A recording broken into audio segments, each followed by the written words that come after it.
അസ്സലാമു അലൈക്കും വറഹ്മത്തുള്ളാഹി. പ്രിയപ്പെട്ട മുഅ്മിനുകളെ, എല്ലാവർക്കും ഉപകാരപ്പെടുന്ന ഒരു വീഡിയോ ആണ് ഇത്.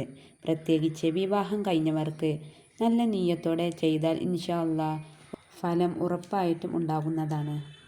ഭർത്താവിൻ്റെ മനസ്സിൽ ഭാര്യയ്ക്കെതിരെ വന്നിട്ടുള്ള അവഗണന, നിരാശ, സ്നേഹക്കുറവ്, ഭർത്താവിൻ്റെ അമിത കോപം, ഭാര്യയുമായുള്ള അകൽച്ച, ഭർത്താവിൻ്റെ തണുത്ത സ്വഭാവം എല്ലാം മാറി എൻ്റെ ഭർത്താവ് വീണ്ടും സ്നേഹത്തോടെ പെരുമാറാൻ, ഭർത്താവിൻ്റെ മനസ്സിൽ ഭാര്യയോട് സ്നേഹവും കരുണയും സന്തോഷവും ഉണ്ടാകാൻ ഒരു അമൽ ഞാൻ ഇന്ന് പറഞ്ഞു തരാം. മഗ്‌രിബ് നിസ്കാര ശേഷം 11 കറുത്ത കുരുമുളക് എടുക്കുക.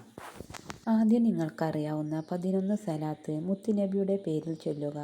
ശേഷം ഓരോ കുരുമുളകിലും അല്ലാഹുവിൻ്റെ മഹത്തായ നാമങ്ങൾ 100 തവണ വീതം ഓരോ കുരുമുളകിലും മന്ത്രിക്കുക. എന്നിട്ട് അവസാനം 11 സ്വലാത്ത് ചൊല്ലി തീർക്കുക.